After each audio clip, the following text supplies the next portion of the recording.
성경은 대강 생각해가지고는 도저히 납득하지 못하는 그 난해한 데가 너무 많습니다.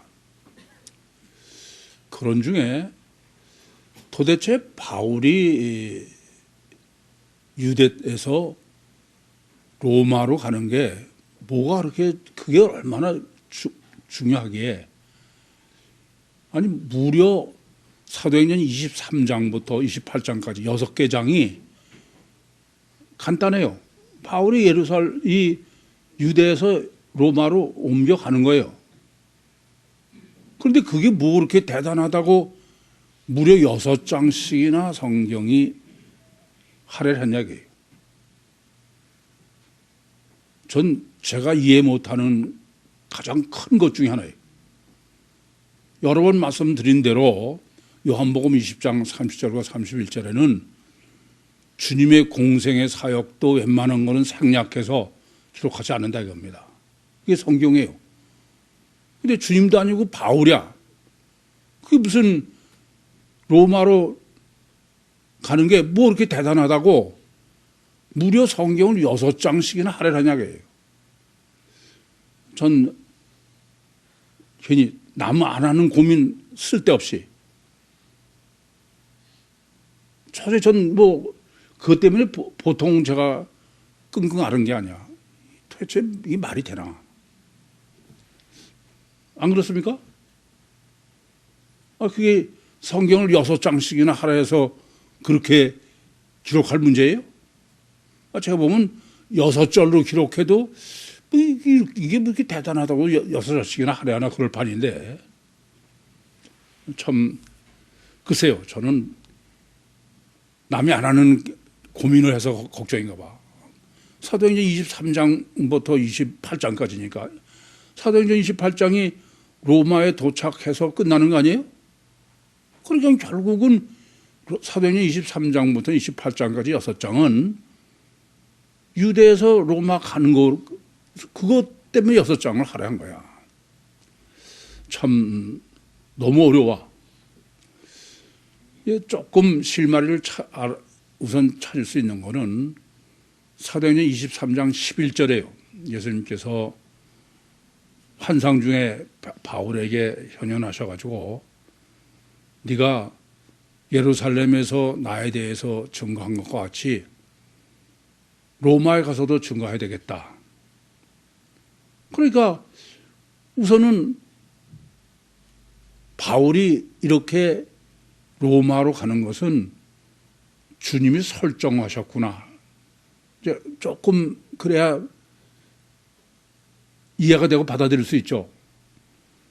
그러면 하나 더 문제가 되는 거는 주님은 그래 바울이 이 유대에서 로마에 가는 게 설정을 무려 6장을 하시냐. 근데 그냥 가는 게 아니고 네가 예루살렘에서 나에 대해서 증거한 것 같이 로마에서도 해야 된다. 아니 이건 바울이 어디서도 다 하는 짓이지 특별한 게 아니에요. 그게 바울 서신의 내용 아닙니까? 근데 그게 그렇게 중요한 거야. 그래서 도대체 바울이 로마에서 예루살렘에서 예수님에 대해서 증거한 것 같이 로마에서 하라는 게 어떤 것이냐? 그는 바울이 아는 예수님은 단일체 이중 본능의 부활 예수야. 그것을 그리스도 예수라고 그랬죠. 이게 부활 예수의 그 믿음의 도를 전하는 거죠. 근데 바울이 부활 예수의 믿음의 도를 정하는 게 뭐 특별한 거냐? 특별한 거냐? 바울 서신에 다 있는 거 우리 다 아는 얘기입니다. 그렇지 않습니까? 예수 피로 제사함 받고 그래서 제사함을 받고 제자 훈련으로 성숙해라. 뭐 그게 다 아는 피복음입니다. 일단 어쨌든 중요한 것은 주님께서 이렇게 예루살렘에서 나에 대해서 증거한 것 같이 로마에서 해야 된다는 것 때문이다. 그것까지는 우선 정리가 되죠. 그런데 그냥 예루살렘에서 전한 것 같이 로마에서 전해라. 그것 때문에 무려 6장씩을 하려 했다. 그건 도저히 이해가 안 돼. 여러분은 그래요? 그러다가 제가 그나마 이제 참 한숨을 쉴 수 있었던 것은 창세기 49장입니다. 창세기 49장은 복음서를 정립을 지금은 구유교회에서 해라. 구유복음이 하라. 그렇기 때문에 바울이 유대에서 로마에 가서 증거할 될 부활 예수, 그리스도 예수는 그냥 단순히 부활 예수만이 아니다. 창세기 49장을 보면 그것은 바로 헬라어 복음서, 우리가 아는 대로 그것과 바울 서신이에요. 그러니까 그냥 가서 전하기만 하면은 그러면 뭐 어디서 하던 것들이 간단한데, 문제는 전하기는 바울 서신을 전해야 돼. 피복음을. 그러면서도 동시에 헬라어 복음서를 보존해야 된다. 그러니까 이제 복잡해지는 거야. 그냥 바울 서신만 전하면 간단한데 바울은 부활 예수밖에 못 만난 사람이야. 그래서 예수밖에 전할 수 없는 사람인데, 그런데 창세기 49장에 의하면은 헬라어 복음서를 한쪽에서 끼고 하라, 보존해라 이거예요. 그러니까 이제 복잡해지는 거예요. 그러니까 사도행전 24장 11절에 주님의 그 설정은 로마에 가서 바울 복음을 서신을 전하는데, 그 사명은 헬라어 복음서를 보존해야 된다. 그런 말씀이죠. 그러면 이 둘을 같이 해야 되는 거예요. 같이. 이제 함수가 복잡해지는 거예요. 둘이 되니까. 그러니까 다르게 말씀드리면은 헬라어 복음서도 고스란히 보존하고 바울 서신도 보존하고 둘이 양립하게, 병행하게, 동행해야 된다. 그냥 동행하면 괜찮은데 왜 그러냐? 이 헬라어 복음서와 바울 서신이 같다고 다르다고요? 이게 다른 데에 심각한 문제가 있는 거야.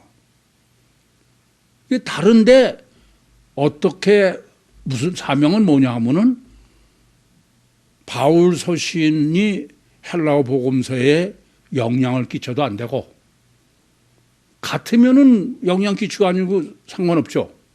다른데 영향을 끼치면 안 된다고요.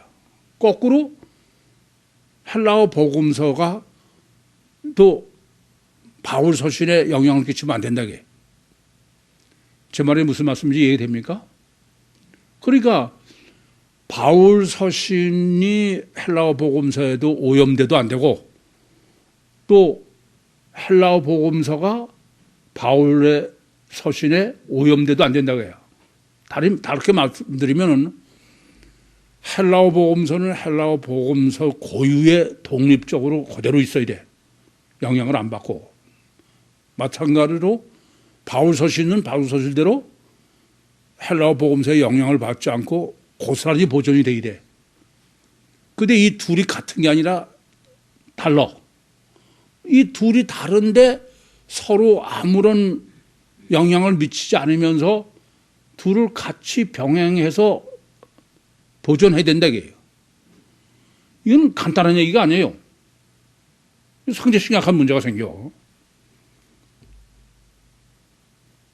양립하되 서로 영향을 미치면 안 된다고요. 영향을 미쳐보세요. 그러면 바울 서신이 헬라 복음서에 영향을 미치면은 헬라어 복음서는 이미 아니죠. 그래 한 거예요? 그것은 순수하게 헬라어 복음서가 보존되는 게 아니야. 그래 안 그래요? 마찬가지로 헬라어 복음서가 바울 서신에 영향을 미쳐. 오염돼봐. 그러면 그건 전해지지 않아. 아니 회교에서 아는 것처럼 그러면 없애버려. 이해되죠? 뭐가 복잡하냐면은 둘이 다르다 이겁니다. 같은 거 같은데 달라. 근데 헬라어 복음서는 헬라어 복음대로 고유 독립적으로 고유 속성을 그대로 가지고 있고, 또 바울 서신은 바울 서신대로 고유 속성을 그대로 갖고 양쪽에 전혀 영향을 미치지 않고, 그러면서 그것을 같이 보존하라게, 전하라게. 그럼 이게 보통 문제가 아닌 거야. 저는 이걸 보면서 야, 하나님은 참 정말 질서의 하나님이고 하나님의 법칙은 항상 같다. 깜짝 놀라서. 그게 뭐냐면은 헬라어 복음서와 바울 서신의 양립의 법칙은 삼위일체의 법칙이야. 삼위일체 하나님이 어때요? 속성도 틀리고 능력도 틀리고 다 틀리죠. 별개의 몸을 가지고 있어. 그러면서도 아무런 영향을 미치지 않으면서 고유한 속성을 그대로 보존하고 있으면서도 분리할 수 없는 하나의 성태로 존재. 그래 안 그래요? 그러면 바로 헬라어 복음서와 바울 서신의 보존의 법칙은 삼위일 법칙과 완전히 같다. 저는 그래서 깜짝 놀래요. 우선 여기까지 이해가 되십니까? 동의하세요? 이걸 잊지 마셔. 뭐냐면은 창세기 49장의 논리는 그 헬라어 복음서가 바울 서신에 의해서 오염되면 안 돼. 그러면 그 헬라어 복음서는 나중에 지금 와서 정립하려도 그건 가짜죠. 그래 안 그래요? 거꾸로 헬라어 복음서가 그 바울 서신에 영향을 미쳐도 그럼 바울 서신은 전혀 없어져 버려요. 이해되시죠? 무슨 말씀인지? 그러니까 고유한 그대로 바울 서신은 바울 서신대로 헬라어 복음은 헬라어 복음대로 하나님이 계시한 그대로 가지고 있으면서도 둘이 아무런 영향을 미치지 않고 오염되지 않고 그런 상태로 구유복음으로 정립할 때까지 그걸 보존해야 돼. 아니 창세기 49장이 구유복음을 하나님이 설정해 놓으신 거라면 틀림없는 얘기죠. 그래 안 그래요? 그러면서 전 또 이해가 안 돼. 왜냐하면은 아니 그렇다 하더라도 그게 무려 6장씩이나 할애하신 게 말이 되나. 그게 도저히 이해가 안 되는 거예요. 근데 겨우 이해된 게 있어요. 그게 뭐냐면은 왜 이렇게 그 절대로 오염되면 안 되냐. 오염만 되면 그 다음에는 본질은 없어지는 거죠. 이해됩니까? 그러면 이제 이렇게 돼. 구유복음에서 헬라의 복음서를 정립하려면은 그러면 여러분들은 오염돼 있으면 돼, 안 돼? 네? 여러분 이 점을 아셔야 돼. 바울 서신으로 오염돼 있으면은 절대로 외다리 헬라 복음서는 불가능해. 왜 6장을 할애하셨느냐? 6장 끝날 때까지 바울 서신이 오염된 거 깨끗이 털어내야 돼. 그렇지 않고는 그건 절대 안 돼요. 절대 안 됩니다. 그렇게 수월할 것 같으면은 아니 몇천 년부터 하나님이 설정하시고선 이렇게 복잡하게 사건 자체는 아주 간단한데 6장이나 하라 해요? 6장은 우리 때문에 이걸 아주 명심하셔야 돼.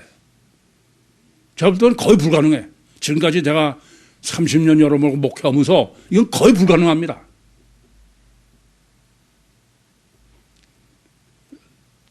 마지막 시간을 주신 거야. 그렇게 생각하셔야 돼요. 이런 목적으로 본문을 이제 정립하시려면은 우선 24장부터 다시 한번 정립하고 해야 본문을 바로 정립할 수 있어. 24장은 벨릭스장이죠. 벨릭스.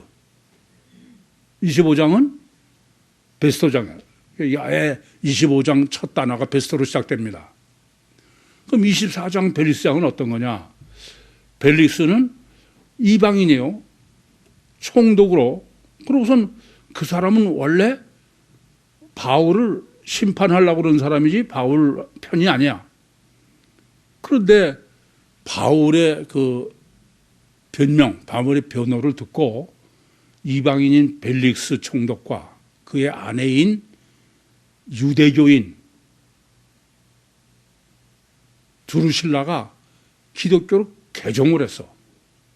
그 말은 우선 사도행전 24장에서 설정해 놓으신 것은 바울 서신은 이방인을 위해서는 완전하다. 그러니까 헬라어 복음서를 보존하기 위해서 바울 서신을 설정하신 것은 그것은 지금 유대인이 아니에요. 결국 구유복음 꽂으려면 이방인이 받아들여야지. 그런 데는 완전하다. 그래서 지난주에도 그것은 바로 임상시험이다. 로마에 가서 그 후에 계속 바울 서신을 전하기 전에 지금 벨릭스와 그 부부에게 임상시험을 했는데 완전하다는 것이 증거된 거예요. 그렇죠? 그러면 이러한 그 바울 서신의 완전성은 그것은 실제 내용이 어떤 거냐? 그거를 앞달락해서 그 자범죄의 의, 어떻게 하면 인간이 죄를 안 짓느냐 이런 자범죄의 의욕, 또 절제의 극기, 그러고서 그거에 대한 미래 심판이다. 그러니까 그게 뭐냐? 그리스도 예수의 믿음이야. 그리스도 예수의 믿음은 내 의지요, 내 노력이요, 내 결단으로 해야 되는, 그렇죠? 인간관계에서 선하고 의롭게 살아야 되고, 그러기 위해서는 의지를 발동해서 억제하고, 뭐 잘 아시는 얘기죠. 이게 피복음이다. 예수피로 제산 받고 율신 종교다 이게. 정립해 드렸습니다. 그래서 바울 서신은 뭐가 없다? 심판론이지 구원론이 없다 이거예요. 또 성령론이 없다. 보혜사 성령이 없다 이거예요. 그냥 왜 그러냐? 아니 복음서는 성령으로 거듭나는 게 구원이야. 근데 서신서는 성령을 거듭난 게 있을 수가 없죠. 유신 종교니까.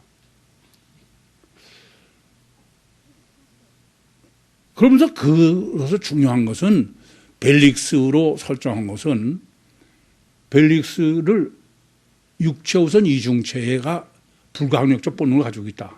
그러니까 영적 본능 때문에 그는 바로 종교를 받아들이는 거예요. 의롭고 극기하고 심판을 들여하면, 그러나 여전히 불가항력적 육적 본능이 있기 때문에 악을 범한다. 죄를 진다. 이중 본능이다. 이게 주체는 영이다 이겁니다. 육이 아니고. 그래서 율신 종교를 개종한 거죠.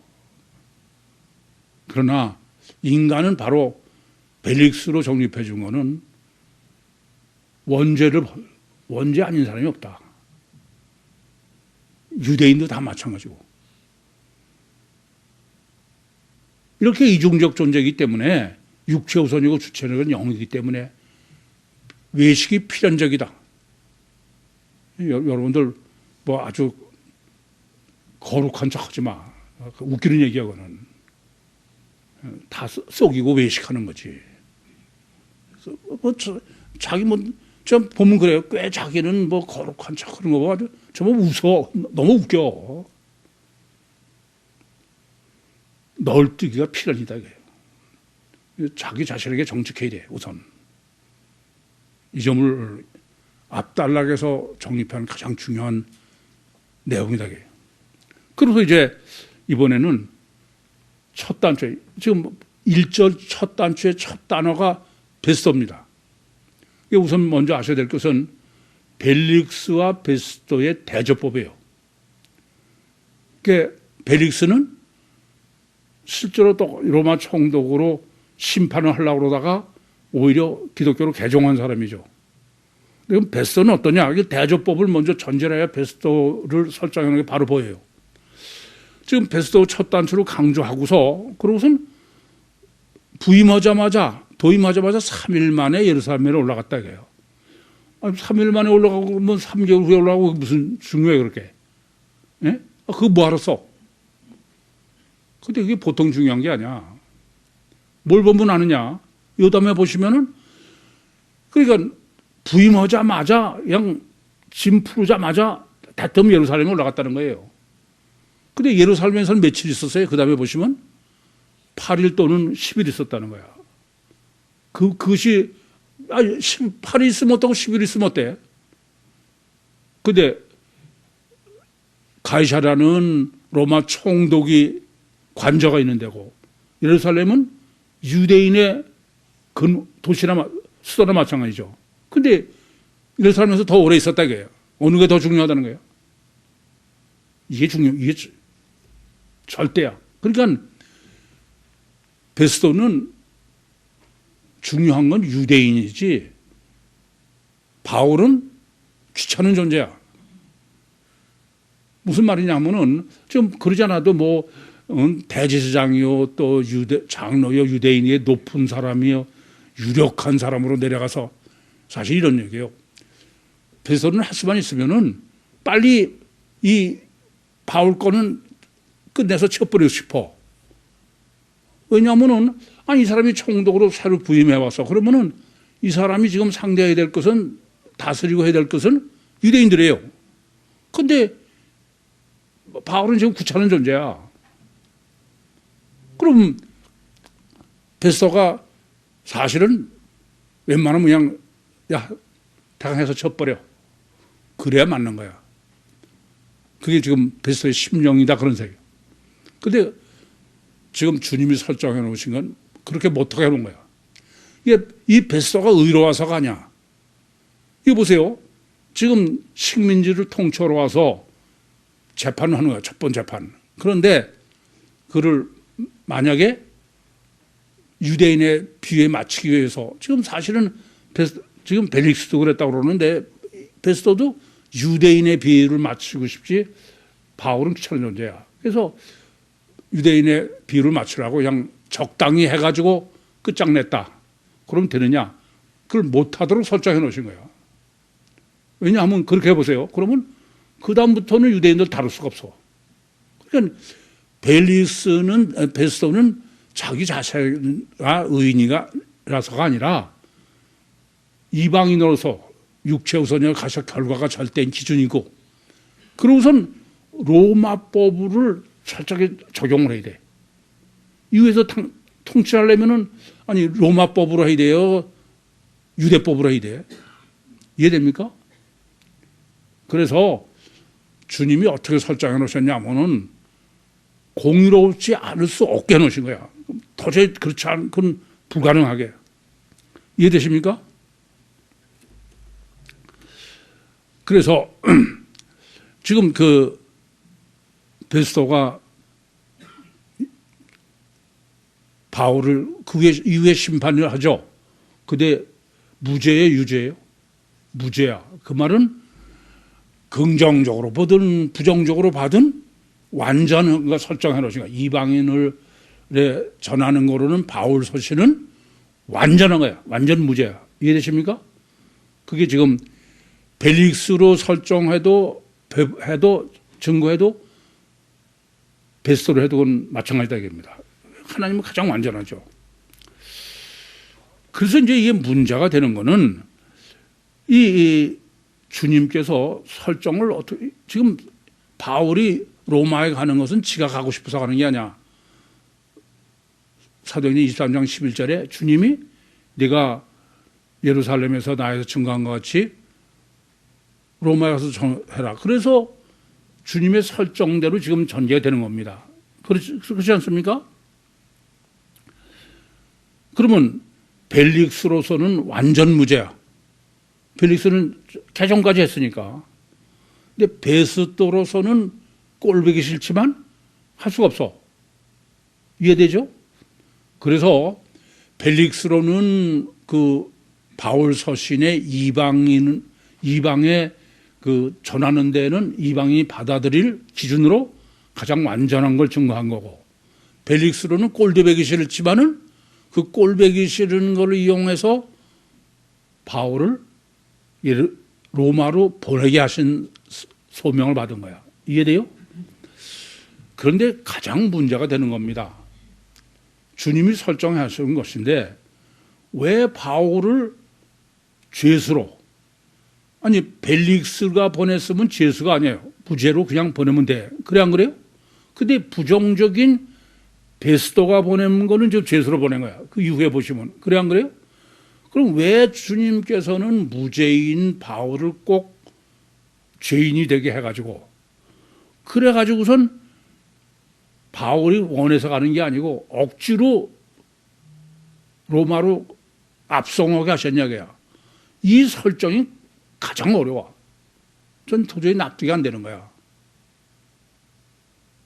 그렇잖아요.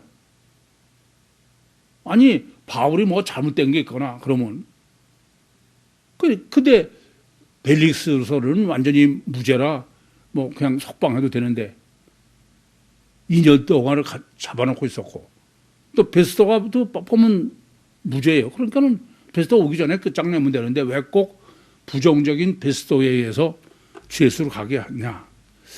이게 문제인 거야. 저는 이게 미스테리야. 왜 그렇게 설정하셨냐는 겁니다. 그건 반드시 이런 조건, 이래야 되겠어 그래. 뭐냐면은 무죄인 바울이 죄수인 바울로 양쪽이 다 성립해야 돼. 무죄인데도 죄수로. 그렇게 양쪽이 다 되게. 그러니까 벨릭스의 개종과 또 베스도의 로마로 보낼 사명, 그 둘이 같이 성립해야 된다 이겁니다. 그런 것이 지금 주님의 설정이야. 그런 전제로 바울의 압송을 해석해야 돼. 이해되십니까? 그래서 이것을 해결 못하면은 이건 그냥 맹신이야. 그럼 왜 주님께서는 이렇게 벨릭스에 의해서 그냥 자유자로, 아니 23장 11절에 너 로마에 가서 증거를 해서 그럼 바울이 벨릭스에서 풀려나가지고 그걸 가면 되잖아. 근데 왜 감옥에 갇혀 있어요? 뭐 가정교회지만 여전히 감옥에 갇혀 있는 거죠. 그렇게 2년을 가둬놨다가 베스터가 와가지고서는 강제로 죄수의 몸으로 그렇게 해서 로마로 압송을 했냐고요. 이게 바로 가장 중요한 주님의 설정이에요. 왜 그랬을까? 그 필연. 첫째는 바울은 풀어놓고 무죄가 돼서, 그래서 너 그 이제 사도행전 23장 11절에 주님이 계시하신 대로 로마로 가라. 그 말을 듣고 그래서 풀려났으면 바울은 로마로 갔을까요? 안 갔을까요? 왜 안 가? 아니 주님이 가라고 그랬는데. 이게 이제 지금까지 바울의 경력이야. 바울은 사도행전 16장 6절부터 10절에 보시면 알지만 성령이 막 막고 예수의 영이 막아도 막무가내인 사람이야. 아니 멀리 이방인에게 전하는데도 아니야. 아시아를 못 떠나. 그래서 억지로 마게도냐로 끌어간 거 아니에요? 그것만이 아니야. 멀리 가는데도 드로아에서부터 죽어라고 예루살렘에 오는 거야. 중간에 자꾸 다른 선지자들이 계시래. 너 예루살렘 가면 죽는다. 이방인에 의해서 죽임을 당한다. 근데도 막무가내야. 안 그래요? 뭘 강조합니까? 바울 서신을 쭉 보셔도 알 수 있는 것처럼 바울은 지독한 민족주의자야. 자기 민족에 대해서 너무 사실 너무 육적이에요. 이해돼요? 무슨 말인지? 저는 로마서 15장 23절 24절을 보면서 이해가 됐어. 왜냐하면은 아니 지금 로마서를 가지도 않고 로마서를 써서 로마로 보내요. 그러면서 뭐라 그러냐면은 내가 서바나로 가겠다네. 스페인으로. 그런 중에 로마를 잠깐 들렀다는 가겠다. 그런 거지 로마에 가서 복음 전했다는 얘기를 안 해. 로마서를 쓰면서도. 왜 그럴까? 제 생각에는 이게 워낙 지독한 민족주의자니까 로마가 자기를 식민지로 지배하고 있으니까 아주 일을 가는 거냐. 거기가 로마에 가서는 뭐 복음도 전하고 싶지 않은 거야. 그냥. 이해됩니까?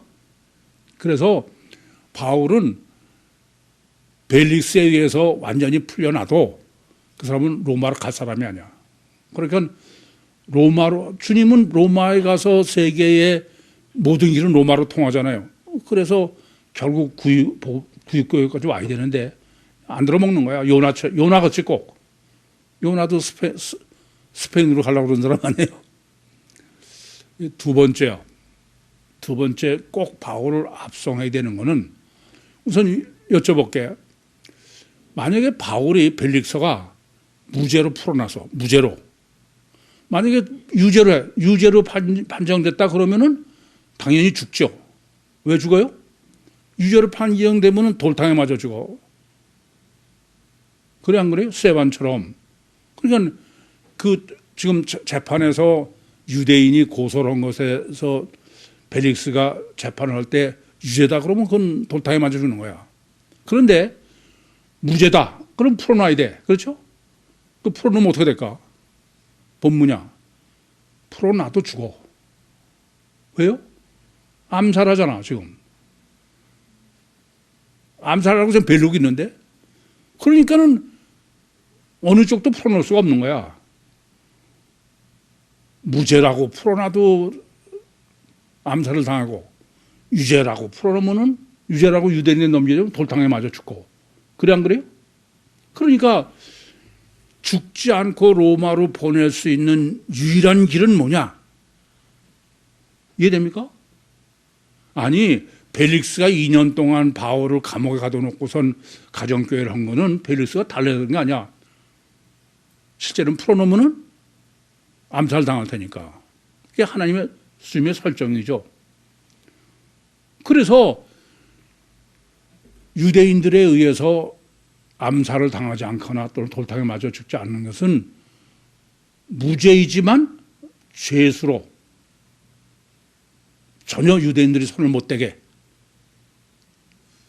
지금도 마찬가지예요. 우리가 생각하는 죄수 호송하다가 그냥 죽거나 말거나 그런데 아니에요. 죄수가 가다가 만약에 달리 무슨 일이 생기면은 그 교도관은 큰일 나. 뭐 사도행전 16장에도 교도관 그 간수가 자살하려고 그러잖아요. 완전히 보호하는 방법이 뭐예요? 죽이지 않는 게. 그런데 가장 중요한 게 있어. 그보다 더 중요한 게. 그게 뭐냐면 제가 거기까지는 다 생각했는데 그것 가지고는 도저히 안 돼, 얘기가. 근데 창세기 49장을 제가 정립하고서는 정말 아멘했어. 왜냐? 이거 보세요. 헬라어 복음서를 가장 완전하게 오염되지 않게, 그러니까 다른 유신 종교에 의해서 회교도가 복음서를 없앤 것처럼 그렇게도 안 되고, 유대인에 의해서도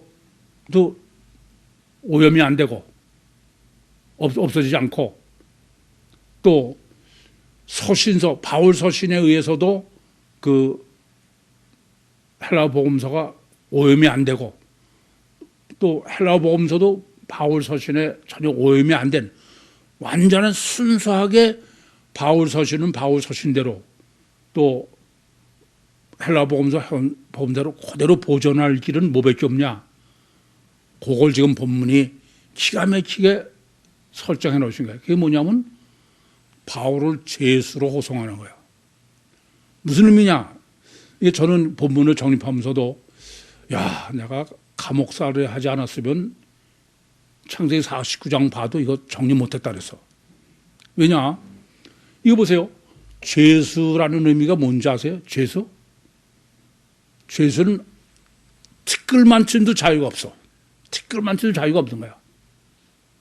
그러니까 죄수는 지가 하고 싶다고 그래서 복음서로 헬라어 복음서로 서신서를 영향을 미치게도 할 수 없고 의미가 또 바울 서신으로 헬라어 복음서 영향을 미칠 수가 없어. 왜냐하면 죄수는 있는 그대로만 하지 일절 자유가 없는 거야. 이에 대해 무슨 말씀인지 기가 막힌 거예요.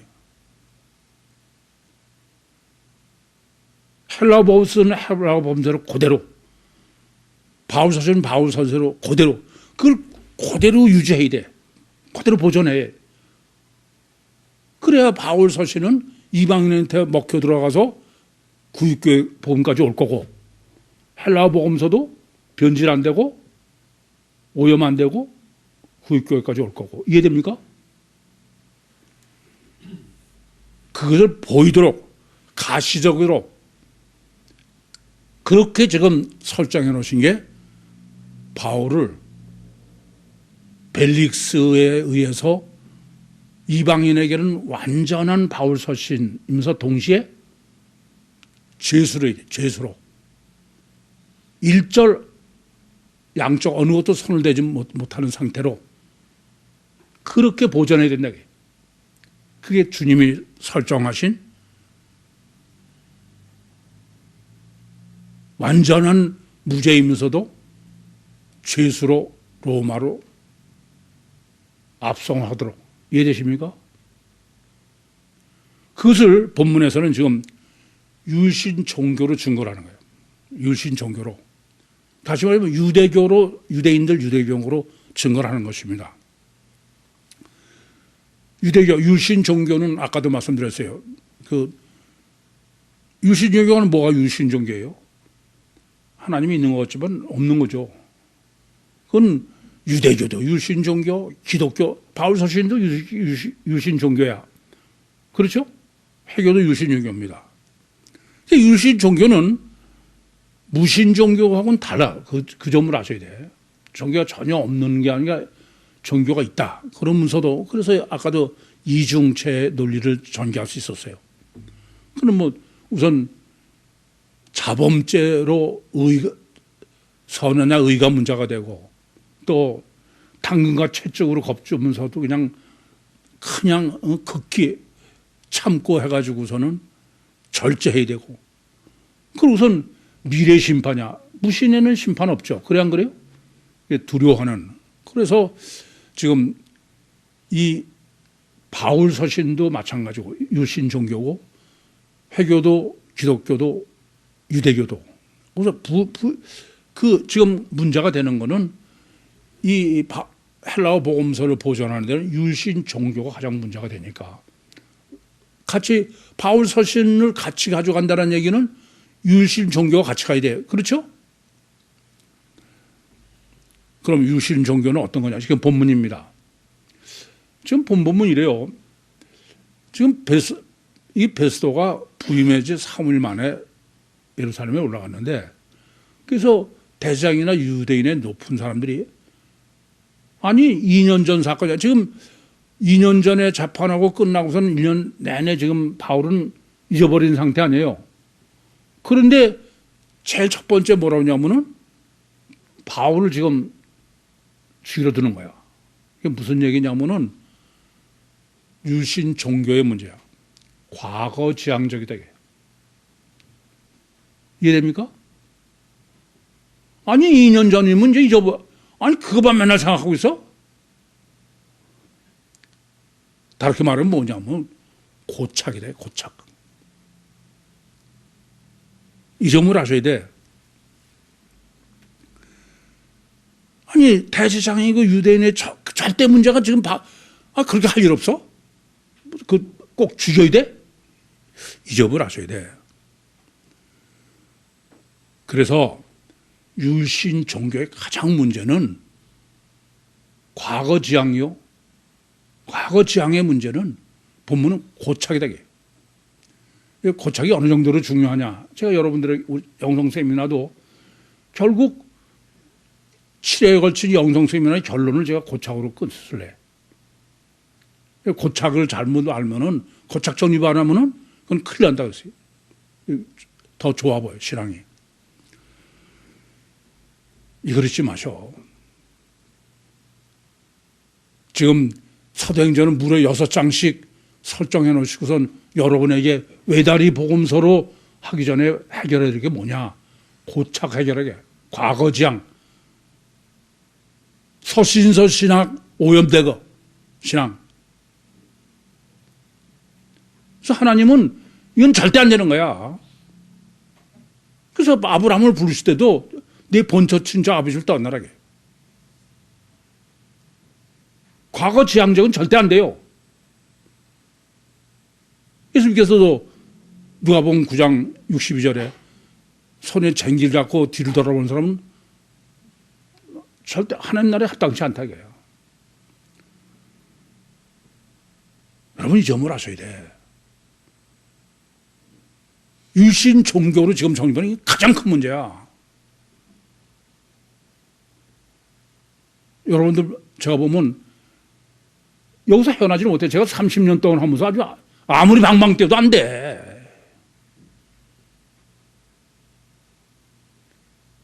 무려 사도행전을 6장씩 하려 하시면서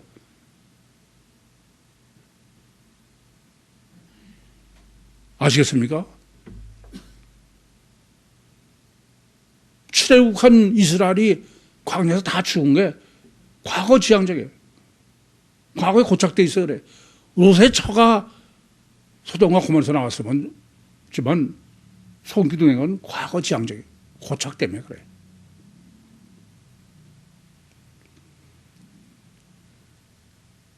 유신 종교 이거는 그래서 단일체냐 융체냐 문제입니다. 유신 종교는 어떠냐? 우리는 그게 최선이야. 결단하고 노력하고 끊고 자르고 걷기 하고 한문 한수로 안 되거든요.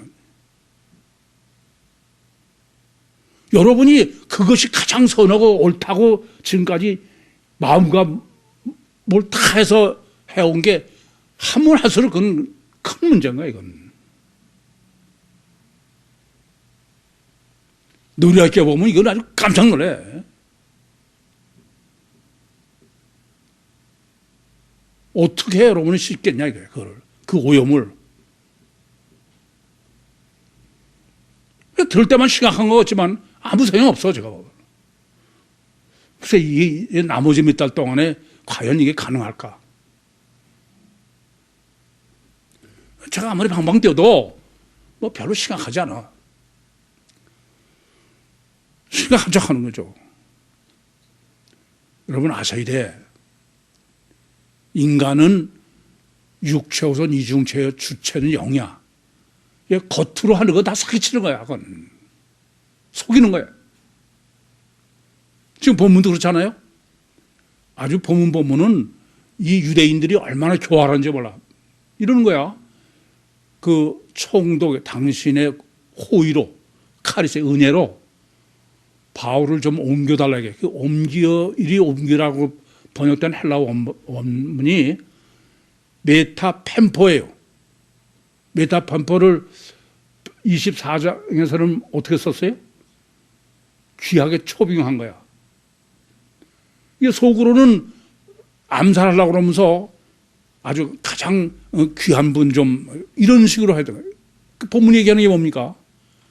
교활하기 그지없고 외식하고 속이고 마태복음 7장 15절처럼 그게 유신 종교다입니다. 이 길에서 매박해서 죽이려고 그러면서 아시겠어요? 외식하고 사기치고 속이는 마귀의 후손이야. 여러분 안 그래? 제가 보면요, 빤해요. 제가 보면 빤히 보입니다. 근데 뭐 아주 지가 거룩하고 정직하고 그런 것처럼 환장하고서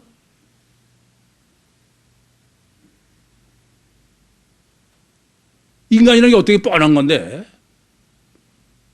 지긋지긋해. 여러분 잊지 마셔. 이 고착 해결되기 전에는 그건 절대 가면 안 돼. 이건 명심하셔야 돼.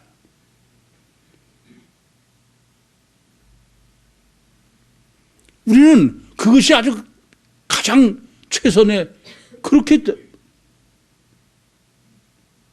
총력을 기울여 살아왔어.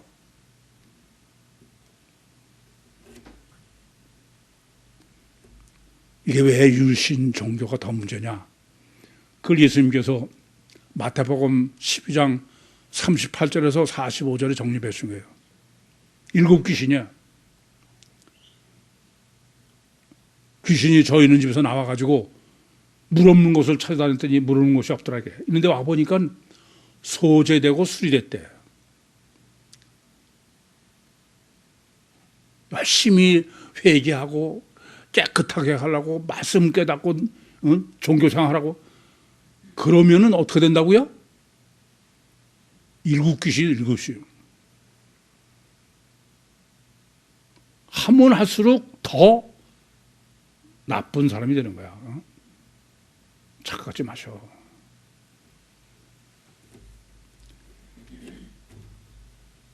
그걸 어떻게 해야 내려놓냐게요. 아무리 오호라 나는 공고한 사람이라도 이 사망문에서 누가 나를 건져내랴. 그렇게 얘기를 해도 그냥 그때만이야.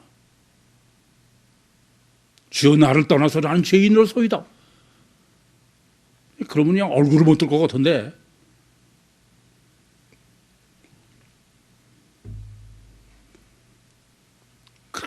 그렇기 때문에 본문은 헬라어 복음서가 아니면 안 된다 이거예요. 그건 아무 방법이 없다 겁니다.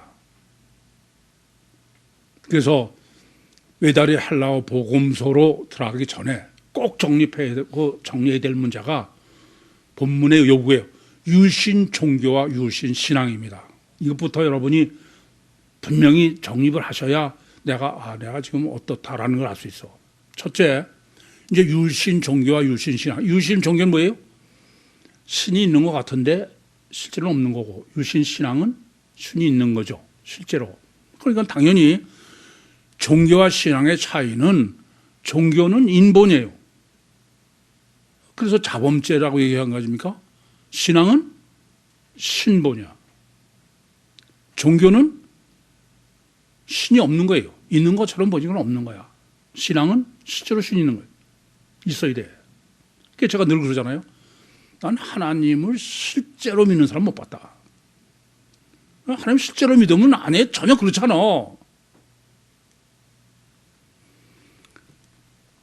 종교는 육체 우선 가셔 결과만이 절대야.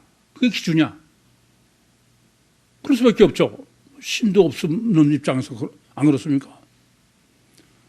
그런데 신앙은 뭐냐? 육체가 절대가 아니라 영이 절대야. 그렇죠? 가시적 결과가 절대가 아니라 원인이 절대야.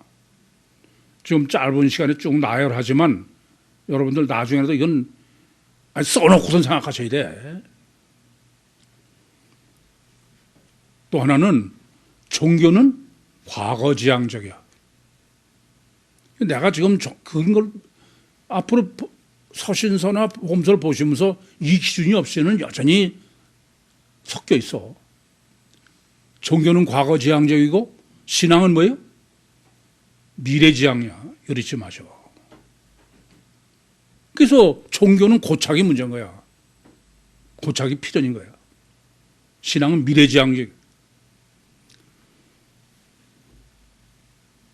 종교는 늘 과거에 지은 죄를 회개해. 그래 안 그래요? 이게 제가 운명하려고 하는 사람한테 구원할 때 가장 초점을 맞추고 있는 거야.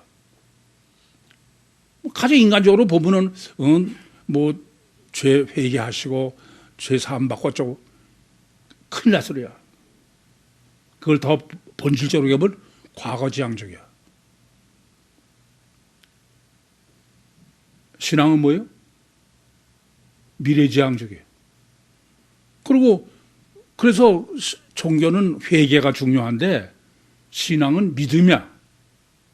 믿음은 과거가 아니야. 히브리서 11장 1절을 보시는 말처럼 믿음은 바라는 것들의 실상이야. 그러니까 종교와 신앙을 분별을 못하면은 여전히 신앙으로 하면서 믿음을 과거 지향적으로 적용하는 거야. 아니에요. 아시겠습니까? 미래지향적이고, 이건 과거지향적은 회개야. 미래지향적은 믿음입니다. 이해돼요? 종교는 과거에 대한 심판이야. 신앙은 미래의 구원이야.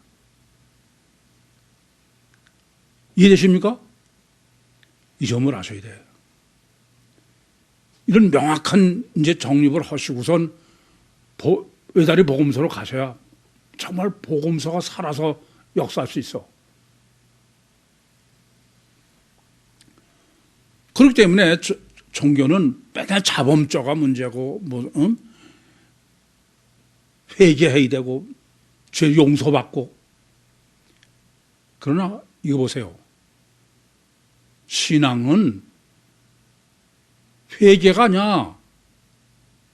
아니, 예레미야서 31장 34절에 너의 모든 죄를 다 샀고 다시는 기억하지 않겠대. 근데 무슨 회개하고 그래? 그래서 제가 세미나 때 그건 전혀 다 틀린 얘기다. 이해되세요? 이 점을 깊이 아셔야 돼. 그래서 제가 기독교를 고발한다는 책이 그건 과학도 의학도 결국 다 고발한 거야. 그건 전부 가적 결과 기준이요. 과거지향적이야. 하나님이 사람을 창조해 놓으시고선 뭐 네가 선하게 살면은 구원. 그건 전혀 그건 잘못하는 것이에요. 신앙은 욥기 35장 5절부터 7절처럼 이 땅에서 너희들이 뭐 선한 의는 하나님 관심도 없어. 정확하게 아셔야 돼. 이해되십니까? 이게 신본이어야지 인본 가지고는 안 돼. 이사야서 55장 8절 9절처럼 하늘과 땅만큼 달라. 그러니까 지금까지 내가 가지고 있던 가치관 그건 다 내려놔야 돼. 그게 얼마나 백지가 되느냐. 그래야 이건 외다리 복음서 들어가기 전에 그게 백지되면 복음서가 그냥 놀라울 거야. 그래서 헬라어 복음서는 오직 성경, 오직 예수, 오직 믿음은 오직 보혜사 성령으로 구하는 거예요. 회개, 아니, 예수님은 그런 거 하라고 안 그랬어. 주님이 쓰신 회개는 메타노에는 뉘우치는 회개가 아니야. 전혀 해석이, 그러니까 제가 해석한 건 전혀 틀린 거야. 종교 같으면 예수님은 나는 의인을 불러오지 않았다게, 죄인을 불러왔다게. 말이 안 되죠? 그러니까 자꾸 예수를 때려 죽이려고 그러는 거야. 세리가, 예수님이 찾는 사람은 세리야. 잃어버린 양이지, 의인 앙은 아홉이 아니에요. 그래서 제가 요한복음 4장의 환양년에 대한 해석과 요한복음 8장 가늠하다 현장에 그 회개할 소리 하나도 없어. 저는 오히려 주님이 부활해서 제일 먼저 보여주신 막달라 마리아가 요한복음 8장의 가늠하다 현장에서 잡힌 여인이 아닐까 그렇게 생각해. 그런데 번역은 뭐라고 그래요? 가서 다시는 죄를 범하지.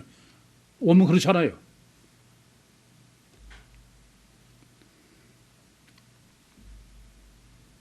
탕자가 손을 들 수가 없어. 그건 형녀이지. 아니, 강도가 어떻게 구원받습니까? 그런데 찬송가 뭐라고 그래요? 강도가 회개해서 구원받대. 미친 소리야, 그건.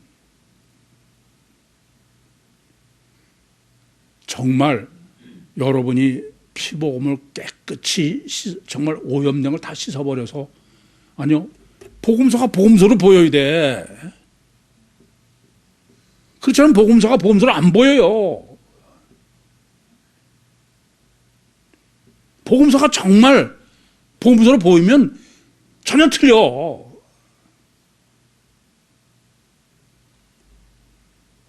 복음서는 서신서로 보이니까 그런 거야. 그래서 오늘 설교자면 제가 오직 성경이요. 내 마음대로 보는 성경이면 안 돼. 성경 있는 대로 봐요. 이제는 정말 복음서는 복음서, 성경 오직 성경으로 봐야 돼.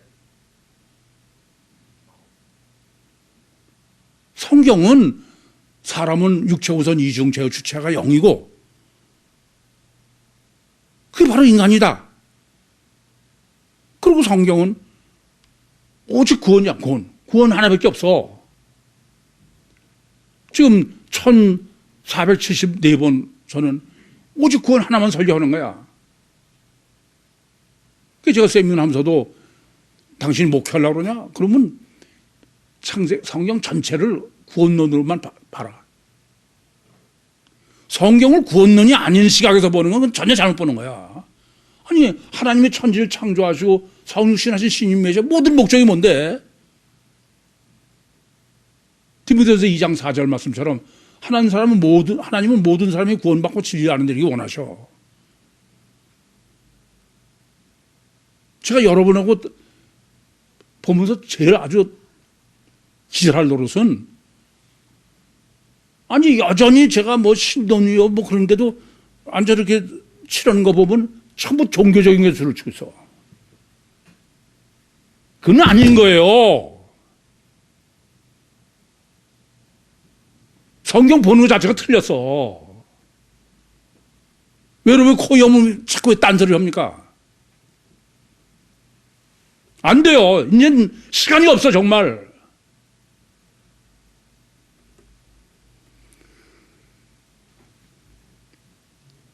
정말 굴거부스럼으로 육체를 부인할 수 있어야 돼. 그래야 안 보이는 속의 영이 실체가 되는 거예요. 욥기가 웅변적으로 증거하지 않습니까? 욥기 42장 5절에 욥이 긁어부스럼의 가장 대표적이에요. 죽게 되어는 제가 귀로 듣기만 하였사옵더니 이제는 주를 눈으로 배움나이다. 영이 실체요. 하나님이 실체요. 천국과 지옥이 실제요. 실적 믿음이 돼야 돼. 그때야만 부활 승천하신 주님이 보혜사 성령으로 우리 안에 임마누엘 하시는 요한복음 3장 5절의 구원이 실제적 구원이 되는 거예요. 실제적. 정말 도깨비 방맹이를 소유한 자가 되는 거야. 여러분, 정말 이건 정말 심각한 문제입니다. 사도행전 끝나기 전에 온전히 종교로 오염될 내 심령을 깨끗이 털어버리셔야 돼. 그래서 외다리 복음서가 정말 생명의 말씀으로 실체로 돼서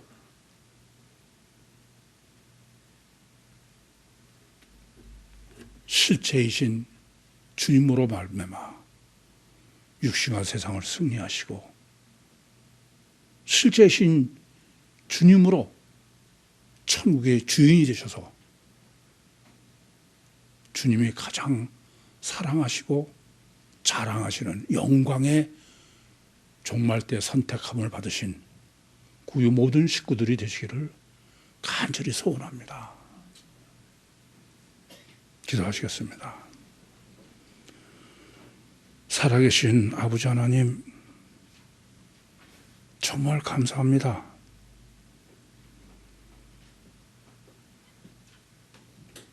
그 안타까운 주님의 마음으로 말씀하시고 역사하심에도 완악한 저의 심령이 아직도 깨지지 못해서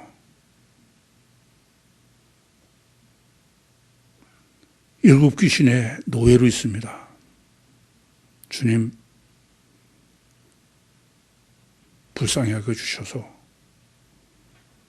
베드로에게 역사하셨던, 바울에게 역사하셨던 그 놀라우신 능력과 은혜로 역사해 주셔서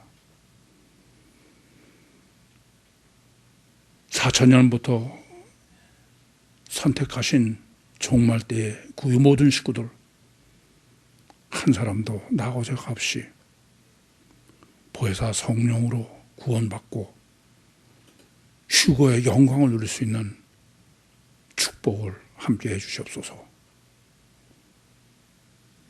예수님의 이름으로 기도하옵나이다. 아멘.